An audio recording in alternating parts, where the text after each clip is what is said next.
So he says,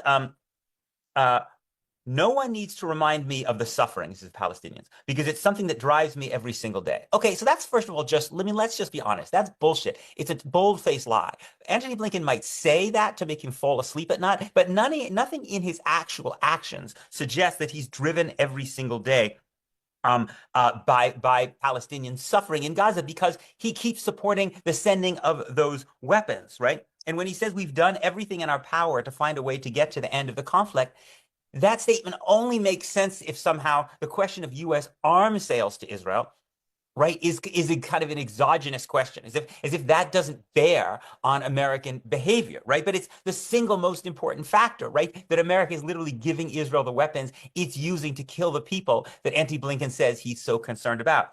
And then Blinken tells this remarkable story. What's remarkable about it is that he thinks it makes him look good, right? He says, the very first trip that I made to Israel, 5 days after October 7th, I spent with my team 9 hours in the IDF's headquarters in Tel Aviv, 6 stories underground, with the Israeli government, including the prime minister, including arguing for hours on end about the basic proposition that the humanitarian assistance needs to get to Palestinians in Gaza, right? So he's proud of this, right? He's proud of the fact that he was arguing for hours and hours and hours just about the idea that there should be any aid getting in, right?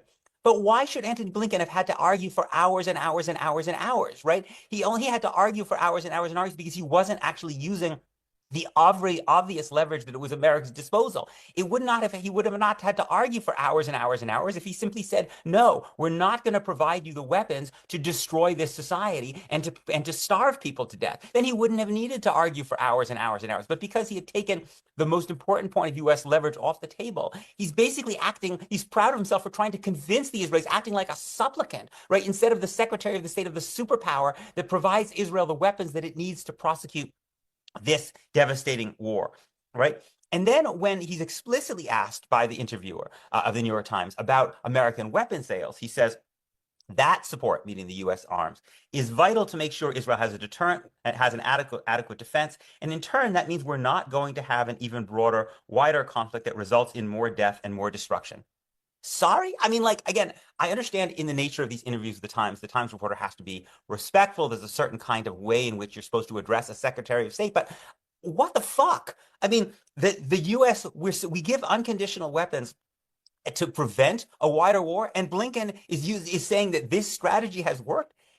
Has he not been noticing the utter destruction of Lebanon that's taken place, and also now Israel's bombing of Syria? I mean, it's just, again, this is like a man speaking in some kind of closed room in which he's hermetically sealed off from reality, right? And then to me, the most astonishingly pathetic and arrogant moment in the conversation is when the New York Times reporter says, do you worry you've been presiding over what the world sees as a genocide? And Antony Blinken simply says, no, it's not.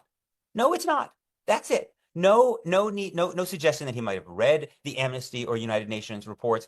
No suggestion that he needs to rebut these claims. No suggestion that the fact that Israel has destroyed most of the hospitals, most of the universities, most of the agriculture, that 90% of the people are dislocated from their homes, right? That there's been report after report of mass starvation, that Israel, even some of Israel's former security officials like Moshe Boogie Ayalon are calling this an ethnic cleansing, right? None of this makes Antony Blinken feel like he has to give any justification for why he doesn't think it is a genocide. He doesn't feel the need to make the argument. He simply says ex cathedra categorically, no, it's not, and then moves on.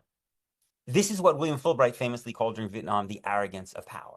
The arrogance of power. The arrogance and frankly, the intellectual idiocy of power. We need to create an environment in this country, in the media, and in whatever institutions that people like Antony Blinken are going to be spending their time in when they leave the Biden administration, in which that will not accept those answers, in which you simply can't say, no, it's not, and then walk away.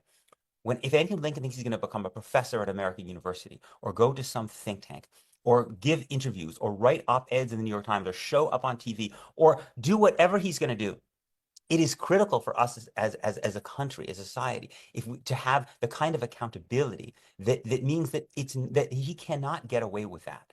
That he does not have the right to simply say, no, it's not, end of conversation.